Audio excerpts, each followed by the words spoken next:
The first Muslim, the first South Asian, and the youngest to rule the roost in more than 100 years. Also the first, whose rapper name is Mr. Cardamom. Mr. Mayor-elect, I'm actually tempted to ask you to rap what your first day in office would be like. Titles grab attention. First Muslim, first South Asian, youngest in a century. But this interview isn't really about history being made. It's about what happens after the celebration ends, when identity meets responsibility and power begins to cost something. But mentally, I mean, do you look at yourself differently now that you actually are going to be the mayor of all these people? I think in many ways I see myself as the same. I see myself as a New Yorker who loves the city. I think there are other things in my life that have changed where in the past, I would just think of taking the train or riding a bike or getting on the bus. Those days are over. And just having to do it on my own and not having to worry about anything else beyond that. Now these are negotiations. These are things I have to plan out in advance because of security, because of the platform, the position. But it just means that you take the time to do that so you keep living your life as a New Yorker. Are you mentally ready for this? I feel ready. Mamdani doesn't talk about ego. He talks about logistics. Power, for him, isn't glamour, it's restriction.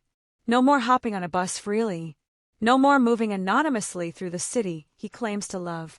Leadership begins with loss of normalcy, and that's a theme that returns again and again.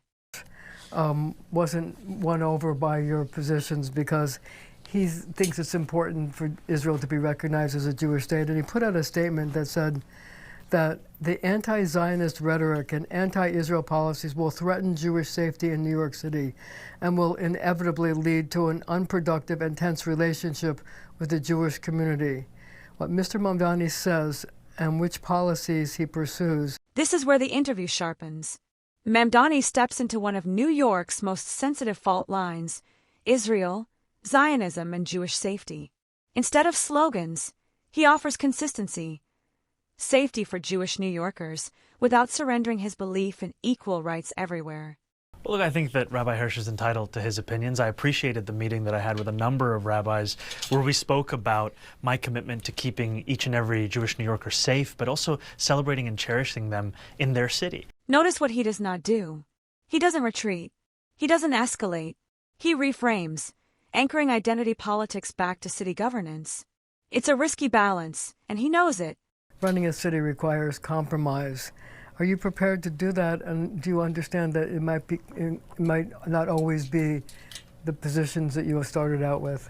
I think this will be a difficult job. There's no question about it. John Lindsay once said it's the second most difficult job in the United States. But I also think there have been many who have failed to even try to deliver for working class New Yorkers. They have left the discussion at the door, when in fact what we need to do is make City Hall a place that is fighting for working people. This is the question every outsider-turned leader faces. Can an activist govern? Mamdani's answer is blunt. Many mayors didn't even try. For working-class New Yorkers, ideology matters less than rent, less than childcare, less than whether the first of the month feels survivable. I found that for many New Yorkers, the only first that they are thinking about is the first of the month, because it's still just as unaffordable as it was at the beginning of this campaign. They want a mayor who's going to look at that and say, that's going to be my focus. But one of the things that propelled you to this office was your incredible use of social media platforms and the creative commercials that you did. I wonder, and your grassroots campaign, your organizing, I wonder if, given the things that you're going to have to push through, you're going to use the same kinds of platforms, social media, grassroots organizing, in order to win friends and influence people in Albany, Washington, and of course the City Council. I think we absolutely have to continue to communicate with New Yorkers through every single platform we have available, and that means social media, because that's how many New Yorkers are engaging with the world around them. And we have to keep bringing New Yorkers into our politics. I don't want this to be a moment where we turn back to New Yorkers and say, thank you for electing me, now just trust me to do the work. I want those New Yorkers to keep coming with me to work. And even in this transition, typically a transition is a time when you turn to very few people, ask them to give you very large amounts of money.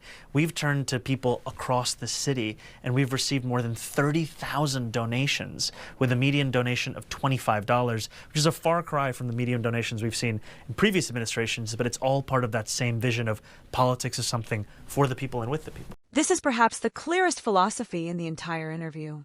Mamdani rejects politics as performance. He insists on politics as participation. Not donors writing checks, but citizens staying engaged after election night. This is not just a governing style. It's a gamble.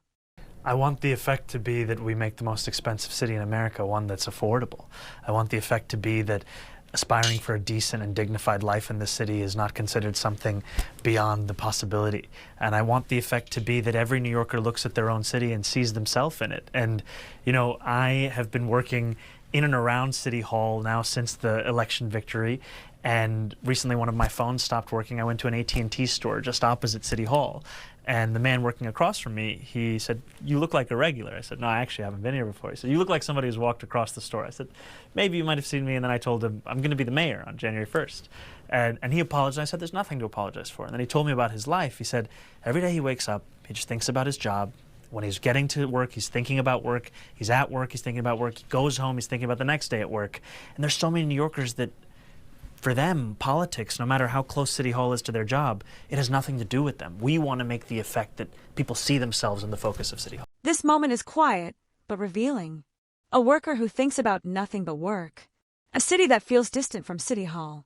Mamdani's promise is not charisma, it's recognition. Making people feel seen by the system that governs them.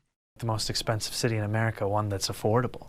I want the effect to be that aspiring for a decent and dignified life in the city is not considered something beyond the possibility. And I want the effect to be that every New Yorker looks at their own city and sees themselves in it. And, you know, I have been working in and around City Hall now since the election victory. Are you worried that those death threats are going to continue? And do you think that your parents should also get police protection to make sure that everybody in your family is safe? You know, I am at the very least thankful that for now these threats are focused on my life and not on the life of my family. And obviously they continue to concern me. I'm thankful for the NYPD to protecting me and my wife over the course of this period. And that is a large part also of why we made the decision to move to Gracie Mansion, because of the level of security required and also how that would inconvenience many of my neighbors in Astoria, a neighborhood that I love dearly but will be leaving shortly. But those death threats were really horrible to get, weren't they? Here, the cost becomes personal. Threats, protection, leaving a neighborhood he loves. Leadership isn't abstract. It follows you home. And sometimes it forces you to leave it. I feel excited, frankly. I feel for all of the language around pressure and burden, I think we often lose sight of the opportunity where when we win in governing, we transform people's lives. And that's something that for too long we haven't even attempted. This interview wasn't designed to convince critics. It was designed to explain intent. Whether Mamdani succeeds or fails as mayor, one thing is now clear. He understands the weight of power, and he's willing to carry it publicly.